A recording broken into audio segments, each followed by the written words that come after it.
पति से प्यार नहीं करती है तो क्या गाया भैया लोगों ने कि नाग नगिन माँ बड़ी दोस्ती बड़ा रहा व्यवहार।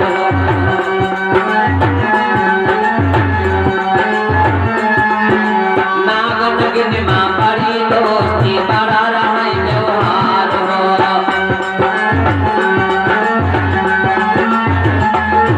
और नागिन उनकी ऐसे कटी जैसे नयन मेरा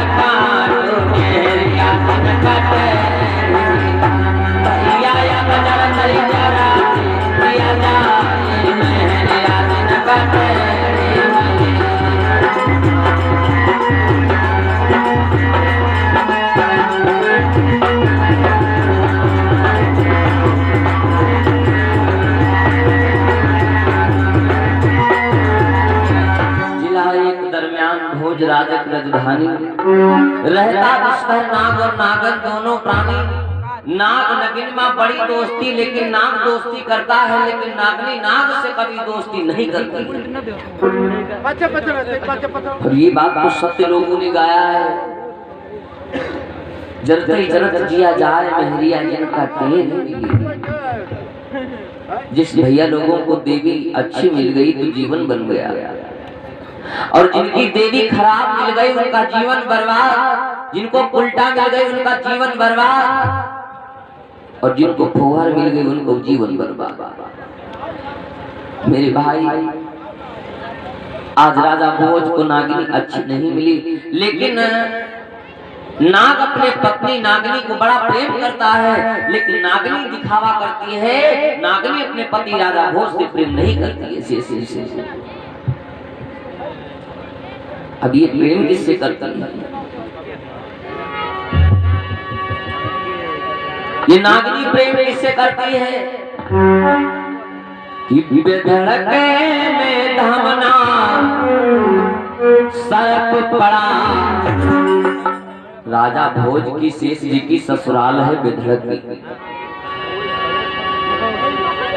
शेष की ससुराल है बेधड़क की और बेधड़क में एक धमना नाम का सर्प रहता था। धमना समझ रहे भैया? धमना समझते नहीं समझते? धमना कहते हैं पछप्था को। धमना सर्प पछप्था को कहते हैं। मायके में नागिनी के मायके में एक धमना नाम का सर्प था पछप्था। ये नागिनी ए भाई बेधड़क धमना सर्प पुराना कि मैकनी नागिनी रही लपटाई।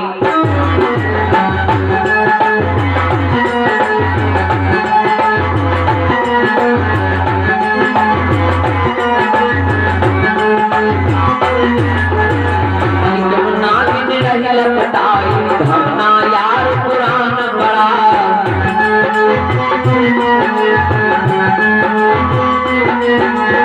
धमना यार पुरान नगिनी का राखई गले लगाई रही। प्यार कई शेष से आई प्यार कई के शेष से आई पति से प्रेम नताई रही।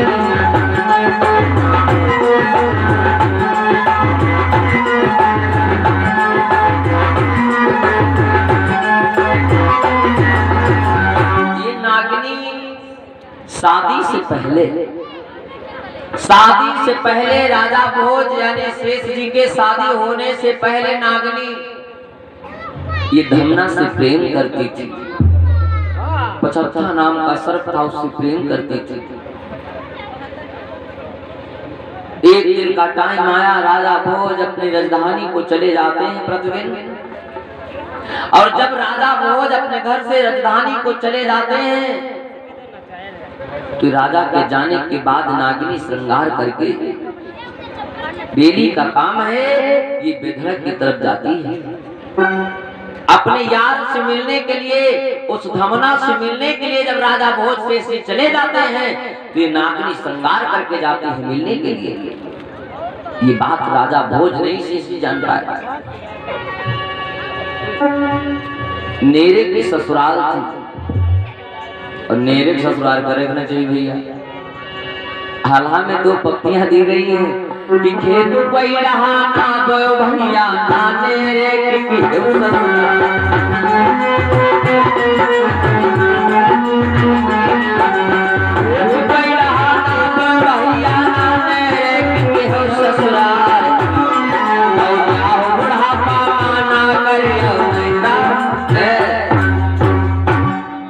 हमसे कहो तो नहीं जाता, बुढ़ापन बिहाव करी हो तो का होई, पिछवाड़े सेड़ी लगी है। खेत कोई रहा ना बो भैया, तुम घर के बलका खतवा बोल लो डेली किसी का मार करी हो, कोई लड़को जाए कोई बछरो जाए कोई गइयो छुटाई जाए और तुम डेली उमा लड़ाई कर घूम तो काहे सर्वे करो। खेत कोई रहा ना बो भैया ना ने और नेरे ससुराल करे हो, तुम जानना मामला गड़बड़ पूछो काहे, तुम खुट्टू पुट्टू करो बाजारे चले गए वही लुबुक तो बुक बनी घर का चली गई। बाजार से आयो हल्दी बाटो कुन्नू गए वही मैके बैठे बुलावे गए तो चौड़गरा तुमका मिल लिया है 5-7 लाठी मार दिया है मेरे करो भाई। अब जब तुम उनके मार दे तो तुम खुद इंतजार करिए हो वही तुम्हारे घर कौन दिखाई पड़ गए 5-7 लाठी उनके तुम मारी दिए, जिंदगी भर रहा मंडल बनाओ जाए भैया। शेष जी की नेरे की ससुराल थी, वो ससुराल अच्छी नहीं थी।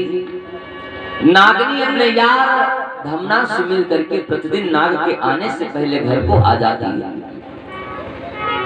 एक दिन मंत्री विचार करने लगा कि महाराज राजा भोज तो राजधानी को चले जाते हैं, लेकिन ये नागनी कौन से कार्य से राजा के जाने की बात श्रृंगार करके जाती है। एक दिन राजा भोज का मंत्री विचार करने लगा कि देखेंगे नागिनी की जाति कहाँ है। जब नागिनी श्रृंगार करके बेधड़क में धमना से मिलने गई, मंत्री ने पीछे पीछे चल पड़ा। चुपके चला मंत्री कि आगे जाए नागिनी पहुंची।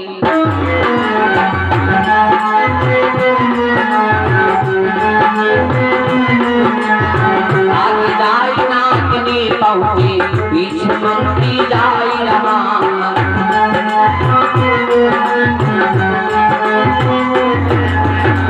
आगे जाए नागिनी पहुंची, पीछे मंत्री आए रहा। कहीं श्रृंगार नागिनी भागी, कहीं श्रृंगार नागिनी भागी, धड़क में बनरा गया।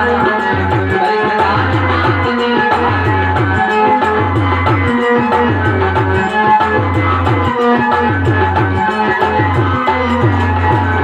आज आगे आगे नागिनी श्रृंगार करके चली जा रही है, पीछे से राजा भोज का मंत्री लगा है। बेधड़क की तरफ जब नागिनी पहुंची, मंत्री ने विचार किया हमें लगता है ये अपनी मायके को जाती है, अपने माँ बाप से मिलने जाती है। लेकिन मंत्री विचार करने लगा माँ बाप से एक दिन मिलने जाएगी कि डेली श्रृंगार करके जाती है। अंत तक जाएंगे देखेंगे घर जाती है या कहाँ जाती है। आगे और बढ़ा, जब आगे और बढ़ा मंत्री नागिनी चलती गई तो बेधड़क में घनघोर जंगल पड़ता है।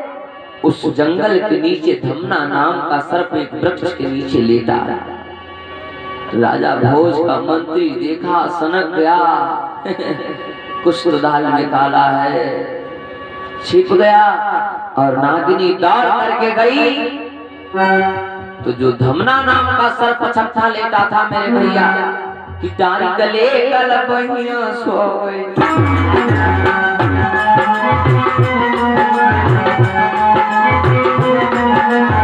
डारी गले गल बहिया सो गई, यार से खिलाई रही।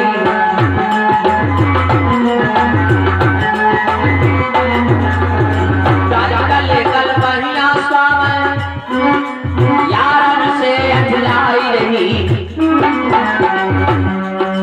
धमना यार पुरान नगिन का, धमना यार पुरान नगिन का, यार से अखलाई रही।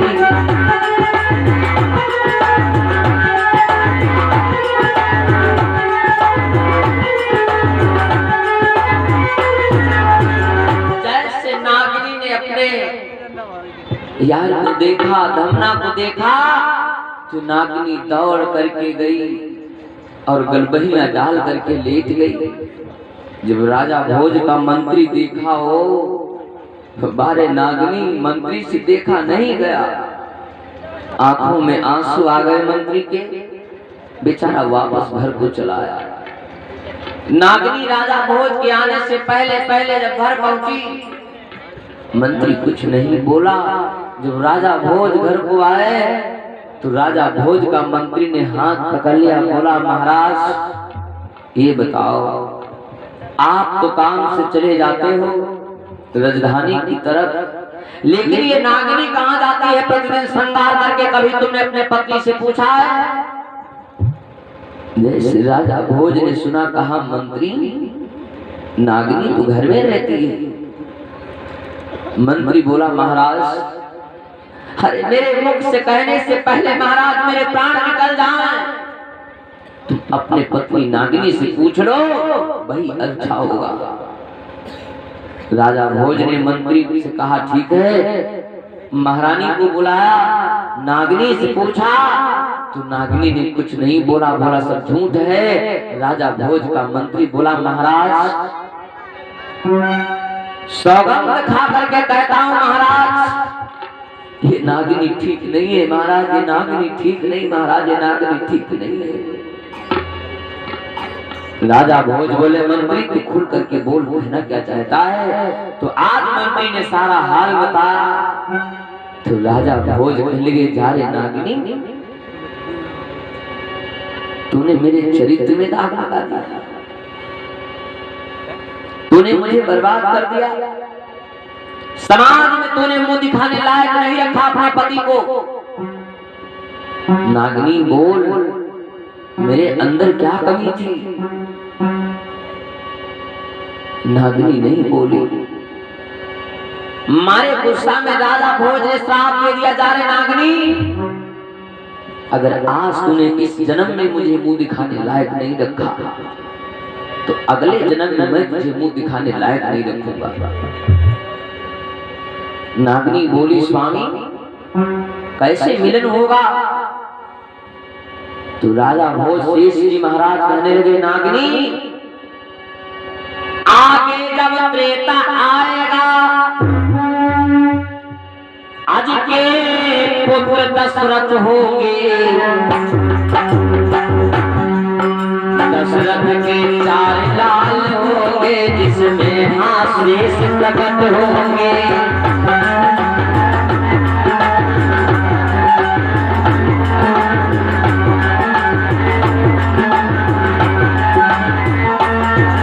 दशरथ के 4 लाल होंगे जिसमें शेष प्रकट होंगे।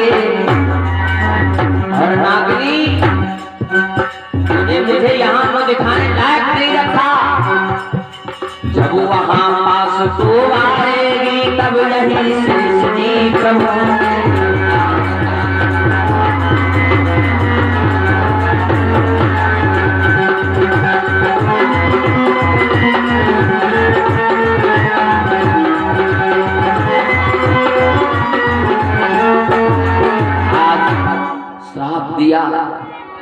श्राप दे दिया मेरे भाई की, जाओ आगे राजा दशरथ के 4 पुत्र होंगे जिसमें मैं शेष महाराज लक्ष्मण लखन लाल बन करके आऊंगा। नागिनी बोली स्वामी मैं कौन बन करके आऊंगी? शेष जी ने कहा, जा रे नागिनी मेरे बड़े भाई यही भगवान विष्णु जो इस वक्त मेरे जी जा रहे हैं, जिस वक्त की कथा सुन रहे हो उस वक्त शेष जी के महाराज के सगे बहनोई भगवान विष्णु जी थे। सगे बहनोई भगवान विष्णु और जो मैया सीता हैं ये सगी बहन शेष जी महाराज की थी। उस वक्त शेष जी महाराज समुद्र के पुत्र थे, लक्ष्मी जी समुद्र की बिटिया थी। लक्ष्मी जी भगवान विष्णु को ब्याही थी। शेष जी महाराज अपने बहनोई की रक्षा क्षीर सिंधु सागर में किया करते थे। वही शेष लक्ष्मण बन करके आए वही लक्ष्मी सीता बन करके आई। नागनी बोली स्वामी मैं कौन बन जाऊंगी? राजा भोज शेष जी ने श्राप दे दिया, जाने नागिन अगर तूने मेरे चरित्र में दाग लगाया तो आगे लंका पति धीराज रावण तारन आदि का रावण तारन आदि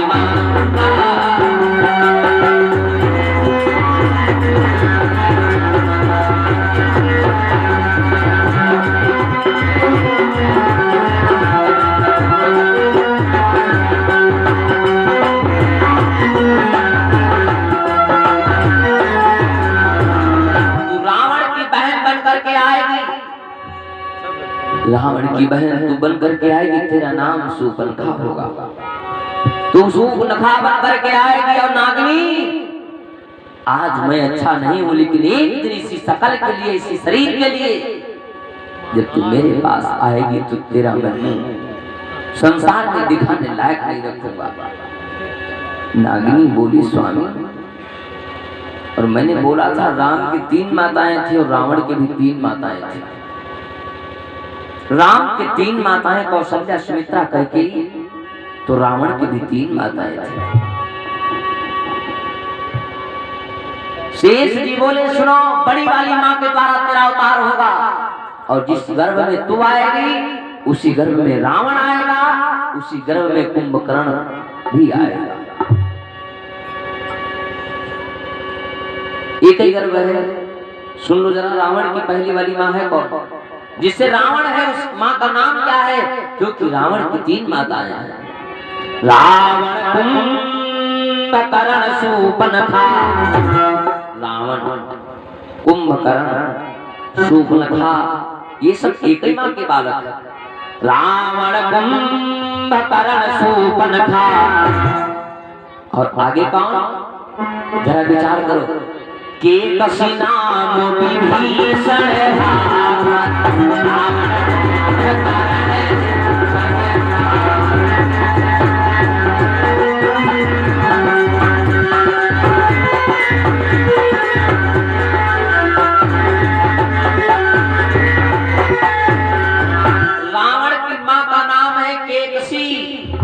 ये केकसी का बालक है। रावण कुंभकर्ण शूर्पणखा विभीषण ये सब केकसी के बालक है। रावण की दूसरी माँ कौन है? स्वामी जी ने वर्णन दिया है, दूसरी माँ है कौन?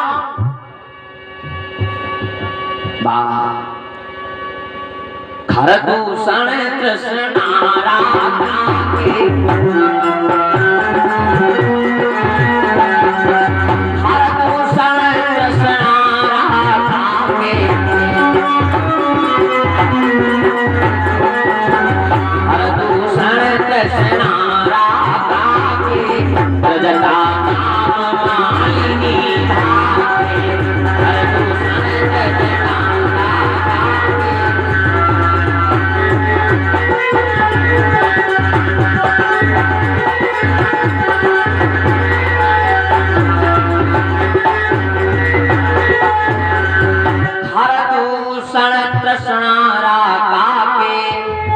खरदूषण ये तृष्णा जो थे ये राधा के बालक है। त्रजटा नाम मालिनी भावे, रावण की छोटी माँ का नाम मालिनी है। मंजरी माँ का नाम राधा है और जिससे रावण है उस माँ का नाम केकसी। शेष जी महाराज कहने लगे नागिनी उसी रावण की तू बहन बन करके आएगी। नागिनी बोली स्वामी अगर मेरा विवाह मेरा भाई रावण शादी अगर किसी से तय करके शादी कर देगा तो शेष जी मुस्कुराए कहा नागिनी अगर तेरी शादी तेरा भैया तय भी कर देगा तो मैं श्राप दे रहा हूं। जा रे नागिनी, अरे मंडप तरे पति मरवई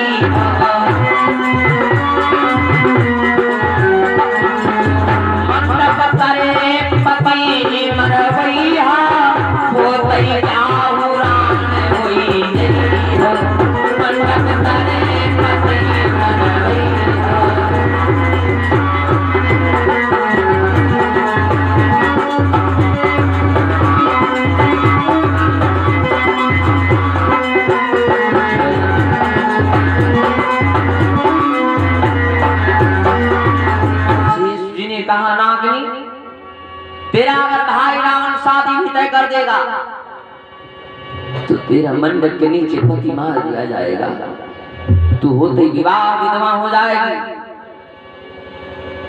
आज वही लक्ष्मण बने श्री महाराज, वही नागनी रावण की बहन बन करके आई। भगवान शेष जी का वचन खाली नहीं गया। रावण ने अपनी बहन शूर्पणखा का विवाह तय कर दिया, बड़ी धूमधाम से बारात मंगवाया, शादी तय किया, शूर्पणखा का विवाह हो रहा है। पति कौन है? पति कौन है? शूर्पणखा का पति रावण का बहनोई है विद्युत जीवा। विद्युत जीवा के साथ शादी तय,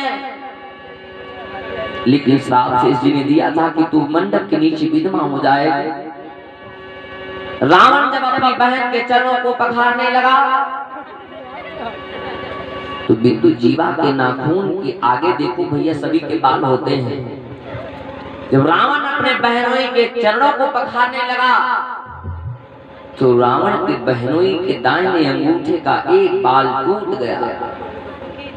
रावण ने विचार किया कि इस बाल के जरिए से हम, क्योंकि रावण बहुत बड़ा विद्वान था, हम आज भी नौत वगैरह जो कुछ लोग होते हैं ना जंत्र मंत्र वाले, वो कहा करते हैं थोड़े से बाल ला करके देख दो, सारा काम हम कर देंगे तुम्हारा। ये ताकत बाल में होती है। विद्युत जीवा बहुत दिमागी था, विचार किया अगर रावण मेरे बाल को प्राप्त कर लेगा तो मुझे बंदी बना लेगा। विद्युत जीवा के पास जितना बल था,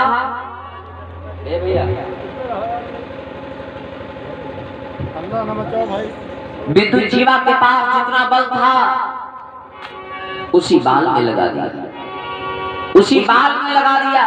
रावण जब अपने बहनोई के बल को बाल को उठाने गया, 10 कंधर बल खूब बरवाह बाल हिलाई